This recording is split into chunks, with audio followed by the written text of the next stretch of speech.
What's going on, everybody? I wanted to do a quick live show on the trickle effect of last night's game between Liberty and Coastal Carolina. A lot more to it than just one game. If y'all hear something in the background, my TV's on, Step Brothers. What's going on, Jeff? How you doing, man?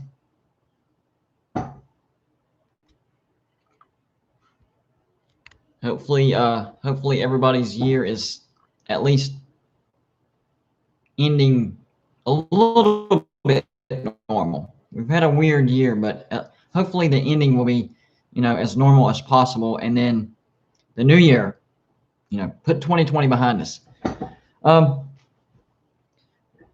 So we all know what happened last night between Liberty and Coastal Carolina. It was a crazy, crazy game. Liberty tried to give it away. We all know the coach told them to not score, and the running back took that way too far because he got too close, and he's like, "Whoa, I'm too close." And he literally turned around and laid the ball down before the goal line. I guess he was hoping one of his teammates would, pounce on it, and there you go. I personally think it crossed the plane, but that's an argument for a different day. And then they go into overtime. Liberty hits a field goal, and then they block Coastal Carolina's field goal, and they win the Cure Bowl again. Not the first time they've won the Cure Bowl. They won it again. So, to me, this is the start of the Hugh Freeze comeback. I know it's been talks, but this was a great year for him, and that was a great win for Liberty. That was probably an all-time great win for Liberty. Probably the best win they've ever had, to be honest with you. We all know that Hugh Freeze comes with baggage, but he is a winner. He's definitely a winner, and he's one of the few coaches that can say that he's beaten Nick Saban. He has beaten Nick Saban. I think more than once, too.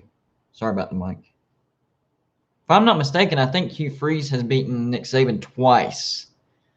I know for sure once. That's rare in and of itself. So might be worth looking into for some of these teams that need coaches. We all know Auburn, they fired their coach and they hired the coach from Boise State. That's not a bad move. I'm not trash talking that at all. I think that's a pretty good move. Is it better than Hugh Freeze? I don't know, but I can't totally, say it was a bad move. It's not bad. Arizona fires Kevin Sumlin, and they hire a dude that doesn't have a lot of experience from Oregon. I think he coached 2 games as an interim coach. Other than that, not much experience. Kevin Sumlin came from Texas A&M. Jimbo Fisher took over for him, and Texas A&M got really, really close to the playoffs this year. Arizona used to be kind of a hot, name. They were doing good there for a while, and they're a dumpster fire now. The Boise State job, it is officially open. I don't think that's anything that Hugh Freeze would be interested in anyways, but you never know. UL Monroe, they hired 64-year-old Terry Bowden. Wow. I know he has the Bowden last name, but he didn't have major success. He had mild success. So maybe they're going by his name. Maybe he'll be able to recruit because of his name. I don't know. We all know Vanderbilt fired Derek Mason, hired Clark Lee from Notre Dame. That's not a bad trade-off. Illinois fired Lovie Smith and hired Brett Bielema. I know he has baggage as well, but he did win at Wisconsin. That's not a bad hire, especially for Illinois. We're not talking about, big names like, USC, Texas, Michigan, Florida, whatever. This is Illinois. That's not a bad hire. And I didn't know that they had that kind of money. I think they're paying him something like $7 million a year. That's a lot of money. So Lovie Smith is out of Illinois. He used to be the head coach of the Chicago Bears, so his coaching career has kind of fallen off a cliff. Arkansas State, they fired their head coach and hired Butch Jones. I know Butch Jones has name recognition, but man, that's a bad hire. The dude is he's not a good person and he's not a good coach either. What's going on, Manu? I haven't seen you here. I think you're new here. I don't know if you're a subscriber or not, but welcome aboard. Come on in. Arkansas State hires Butch Jones. Name recognition. That's the only thing I can think of. South Carolina, they fired Will Muschamp, hired Shane Beamer. I think that's an underrated hire. I think it's a good hire. They needed offense. Shane Beamer is an offensive minded person. My bad, man. You are subbed. Good job. That's what they needed, and they got out from underneath the Saban coaching branch. So I think that's a good hire. Now, the coaches that are staying for now, well, not for now. These coaches were extended. Mario Cristobal, he was extended 5 years at Oregon, and Jamie Chadwell was just extended 7 years at Coastal Carolina. That's not to say another team can't swoop in and buy that out. Of course they can, and it's probably not that high of a buyout. This is where it gets a little iffy. The teams or coaches that say they're staying there as of now. We have Scott Satterfield at Louisville. They didn't have a good season. Scott Satterfield flirted with other jobs, but he said he's committed, and Louisville says they're committed to him as well. But I don't know about that. Also, Bill Napier at Louisiana, same situation. They both say that they're committed to each other. Both of those would be a step above Liberty, but I think Hugh Freeze would be wanting to take a little bit bigger step than that. That brings me to my last category. Not fired yet. We have Justin Fuente at Virginia Tech. Virginia Tech claims everything's fine, whatever, but Justin Fuente has not lived up to expectations. So that could stay open. The interesting thing about Virginia Tech is if they were to offer Hugh Freeze and he were to take the job, that stays in the state of Virginia. So he wouldn't be moving his family, clear across the country. And that would be a major step above Liberty. So, keep your eyes and ears open for that Virginia Tech thing. That would not be a bad landing spot for Hugh Freeze. Now, like I said, right now they're acting like everything's fun. Everything's not fun. Virginia Tech is not doing as well as they thought. They're not doing terrible, but I think they could be better. We'll see. The next name is Jeremy Pruitt at Tennessee. My goodness, Tennessee looks like a dumpster fire.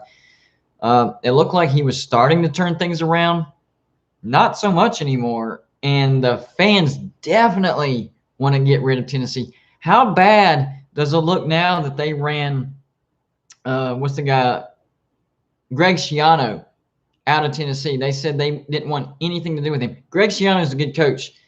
He goes back to Rutgers, and lo and behold, Rutgers is decent again. They're not great, but they're out of the basement. I think headed to a bowl, if I'm not mistaken. I'd have to go back and check. But Greg Schiano, I think, would have been successful at Tennessee. I really do. But he was run out of the building. Jeremy Pruitt was their man. They got their guy, and turns out he's not that big of a success at Tennessee right now. And now the fans are trying to run him out. I think that would be an interesting landing spot for Hugh Freeze as well. Tom Herman at Texas. Texas is not a dumpster fire, not by any stretch of the imagination, but Texas does have high standards, and Tom Herman has kind of flirted with those high standards, but not quite there. They're going to give him a little bit more time, but how much more time is the question? Is it going to be 1 year, a couple years, 3 years? If it's only 1 year and he doesn't live up to expectations next year, that can be a very interesting spot for Hugh Freeze to land. I think that would be a nice place for him to go. That would be a big jump in salary, a big step up in, schools as far as, Power 5, from Group 5 to Power 5. So I'm keeping my eyes on that. And then two others, Scott Frost at Nebraska. He's failing miserably. I think that would be an interesting spot for Hugh Freeze. And then, of course, Jim Harbaugh at Michigan. Jim Hamrick says, seems like I've heard all this before. Well, if you watched my video earlier today, you did, and that's probably what you're talking about. I got you, man. But for Michigan, Jim Harbaugh is going to coach for one more year, but that's only because of the extremely high buyout. So he's going to have one more year. After that, I think Harbaugh heads to the NFL, and then that would create an opening. Does Michigan at least try to get Hugh Freeze? And if they do try to get Hugh Freeze, does he leave? I think the answer to the latter is definitely yes. He's gone. He's gone to Michigan. But will Michigan put him at the top of the list? I mean, you still have the coach at Iowa State out there. You can still buy out Jamie Chadwell. There's still options. How high on the list would Hugh Freeze be on Michigan's list? He does come with baggage, but he seems to be turning it around. He seems to be doing a lot better than he was, unless there's some things under the rug that we don't know about, which is not only possible but probable. But that's hearsay. I don't have any proof of that. Would Michigan be willing to take a chance on him? Hard to tell. I think it would be an interesting place. I'd actually like to see that. That would be a completely different type of coaching system. Like the way Jim Harbaugh coaches and the way Hugh Freeze is completely different. I think Michigan needs to modernize from Jim Harbaugh. I think Jim Harbaugh is not, a modern as far as the way coaches are. I'm not saying he's a terrible coach. I just don't think he fits today's mold of college football coaches. I think he does fit the mold of NFL coaches perfectly. He'll go to the NFL and have some good success. That's fine. But as far as college football, I don't think he fits the mold. I don't think he connects with his players. He's just not a good fit for college football. He did good at Stanford, but he did much better in the NFL. Jim says Pruitt was only Fulmer's choice, not the best or right choice. You're exactly right. That's exactly right. Like 100%. People forget Philip Fulmer. He makes the decisions right now for Tennessee, and that was his decision. He was not. Jim is 100% right. He was not considering anybody else. Like you brought up a name, don't want to hear it. Like tunnel vision. Jeremy Pruitt was his guy, and that's what happened. Manu says, I have a question after you're done with Harbaugh. Hey, type it up, man. I'll do the best I can. I try to stop and read my comments and answer questions. Jim says, I watch most of your football videos. Love them. Never stop. Jim, I really like you as a sub. Not just because you're a sub, but whenever you watch my videos, you critique me very well. That keeps me sharp. I actually need that. I don't take it personal. I don't take it the wrong way. It keeps me sharp. And people that don't like criticism don't want to get better.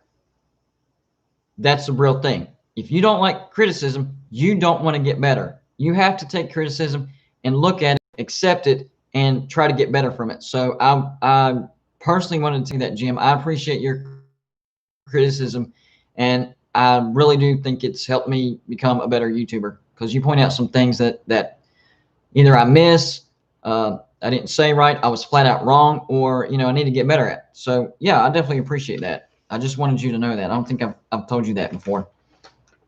I also wanted to talk about the transfer thing. I did a show on that yesterday.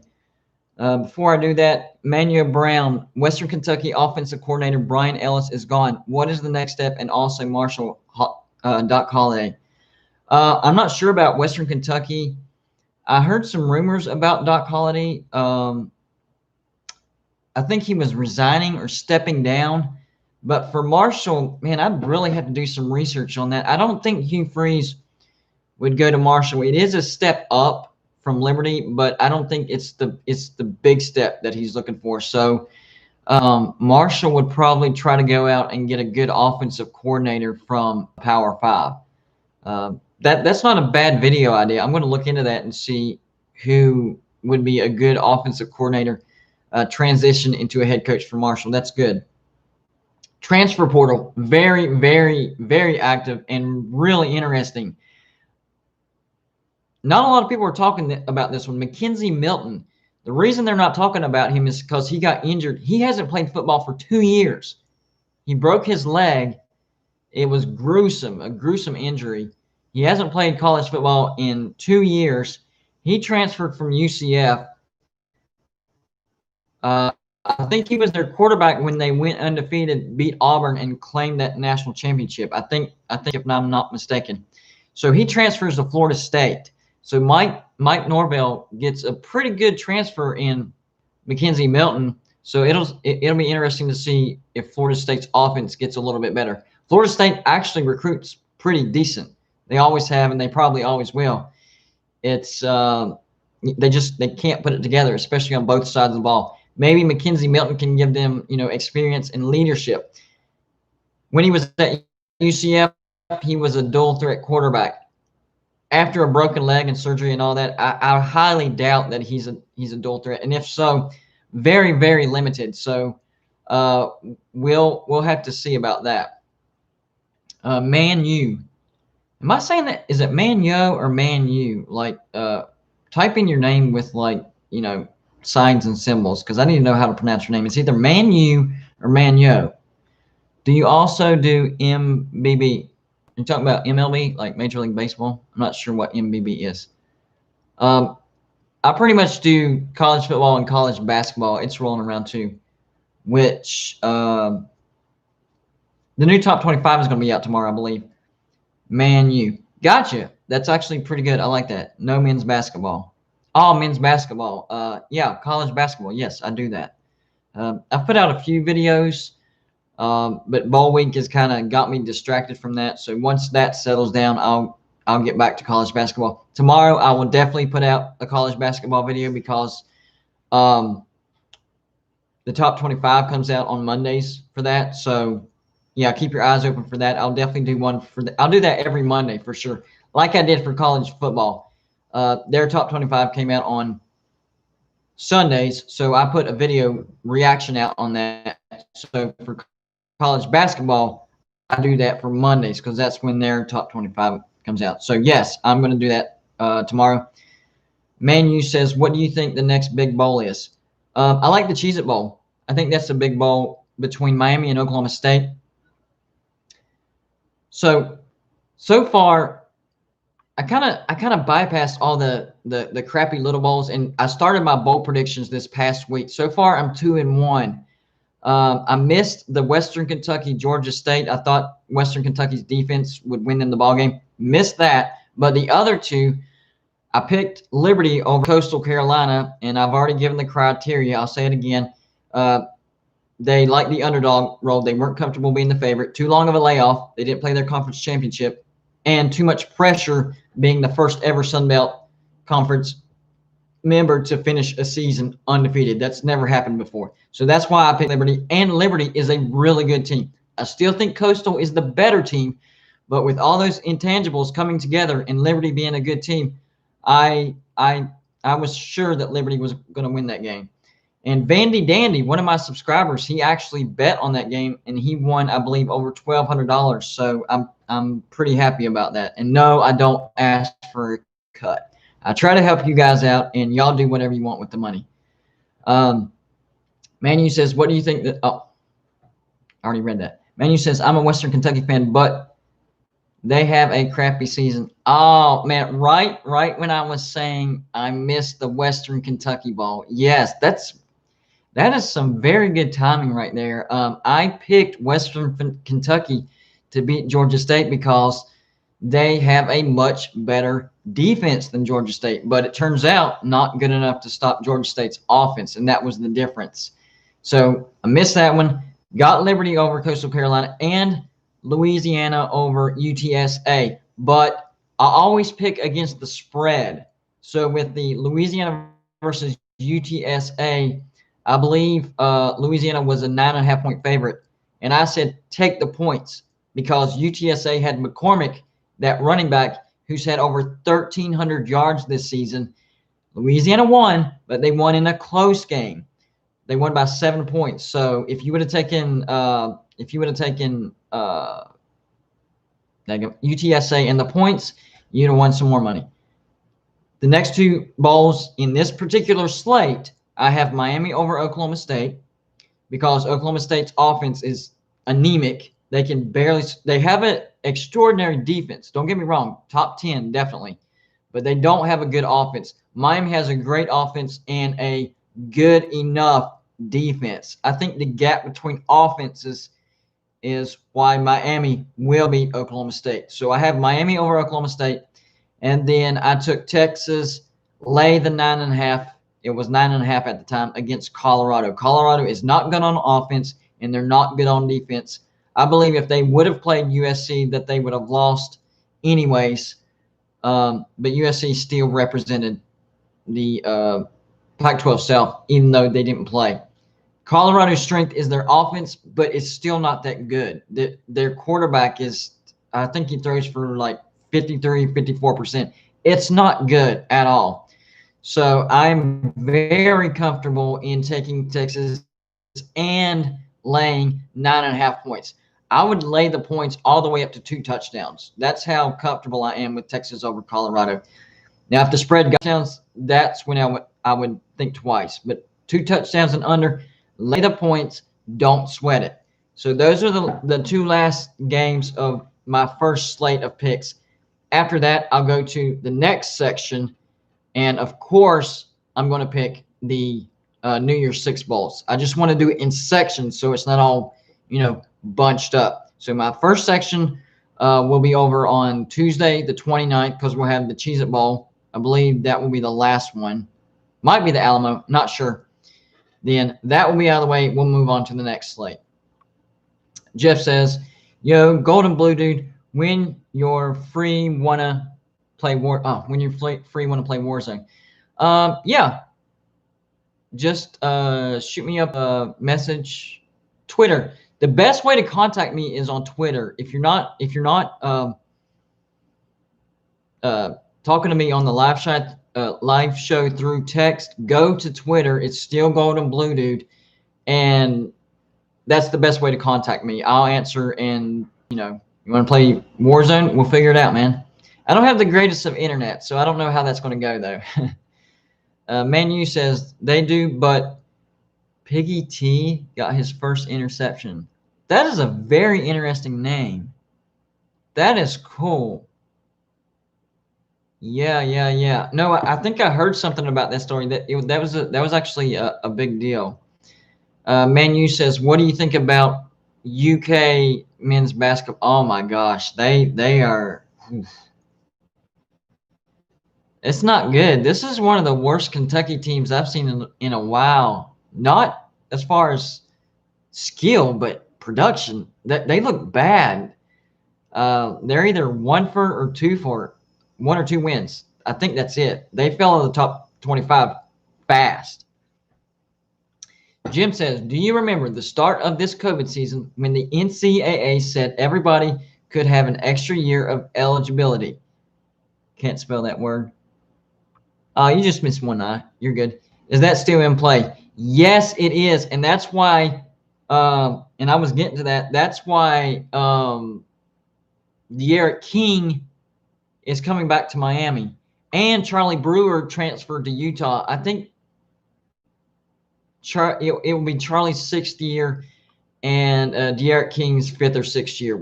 It's one or the other. I know they're both at least 5th year seniors. And it's because of that extra year of eligibility. Yes, that is still in play, and that's definitely made things more interesting. But think about this. That's created more headaches for the coaches because now that's one, if people decide to stay, that's one scholarship that they can't use for recruiting. So that takes a good coach to really figure that out. So you'll know you have a good coach if he gets that sorted out. Manu says also the Richmond Spiders. I think they're really good. Of course, West Virginia beat the snot out of them, but I think I think they're in the Atlantic 10. They're going to finish in at least the top 2, and I have them as a 8 seed last time I checked. I'll put out brackets every single week. I did my first, so I'll update that either tomorrow or the next day. But the last thing that I saw about Richmond, I think I had them as a 7 or 8 seed. I'll have to go back and check. But I do have them in the tournament right now. Manu says, RIP Utah player. Yeah, that's that's a tragedy, a very tragic situation. From what I heard, it was an accidental. He accidentally shot himself. I don't know if they're investigating or anything like that, but that's super sad. And it happened on Christmas Day. The dude was talented. He was the Pac-12 Freshman of the Year, and he really gave Utah a nice spark. So yeah, that's real sad. And my thoughts and prayer continue to go to that family. I haven't stopped since Christmas Day. That's sad. They need our prayers, guys. That's I couldn't imagine on Christmas Day. That's rough.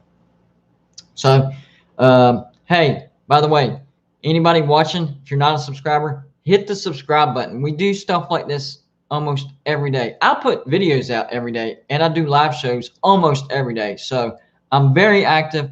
I try not to be boring. Maybe sometimes I am. Who knows? But I try to get better and better. So if you're not a subscriber and you're watching this, go hit the subscribe button, and think you'll enjoy it. We're very active over here. We don't, I don't take days off. I really don't. There's not one day that I don't put a video out. Jake Bentley, I live in South Carolina, so this one really made me raise my eyebrows. So Jake Bentley, he was supposedly supposed to be the Superman for the Gamecocks, like supposed to lead them back to beating Clemson. Turns out he's an interception or turnover machine. So he transfers to Utah, right? Well, then Charlie Brewer transfers to Utah this year, and Jake Bentley is transferring again from Utah. And he's still labeled as a 4-star quarterback. But get this, Charlie Brewer is only labeled a 3-star quarterback. Charlie Brewer has thrown for 9,700 yards in his collegiate career. He has the chance and probably will pass, barring injury, 10,000 yards passing.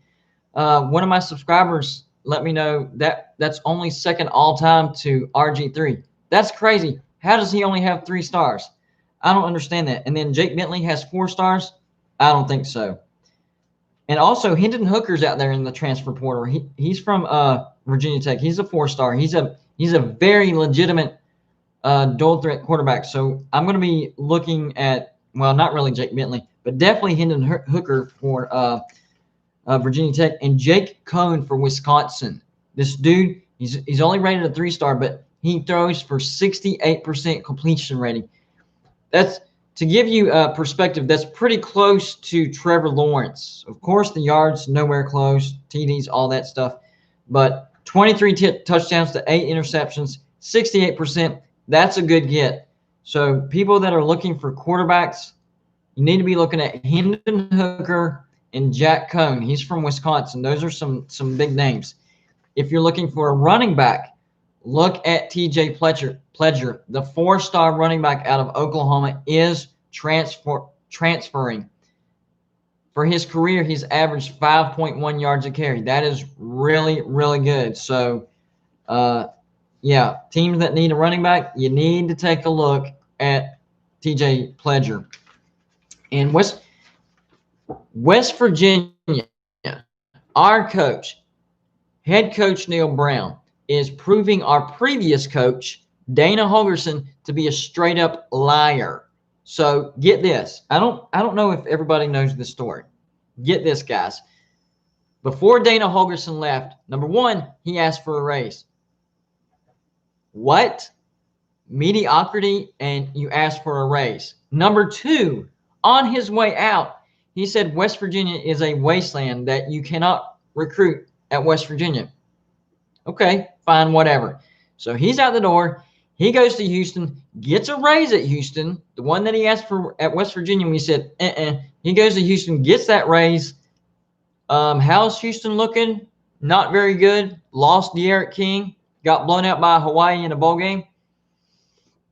Not a good look for you, Holgerson. And on top of that, our coach snagged the number 1 recruit in the state of West Virginia last year, and just now, or yesterday, the number 1 recruit in West Virginia for 2021. I love it. Head coach Neil Brown proving Holgerson to be a liar. And one of my West Virginia connections, I'm not going to say his name because he has not given me permission, but He posted something on Twitter about Holgerson.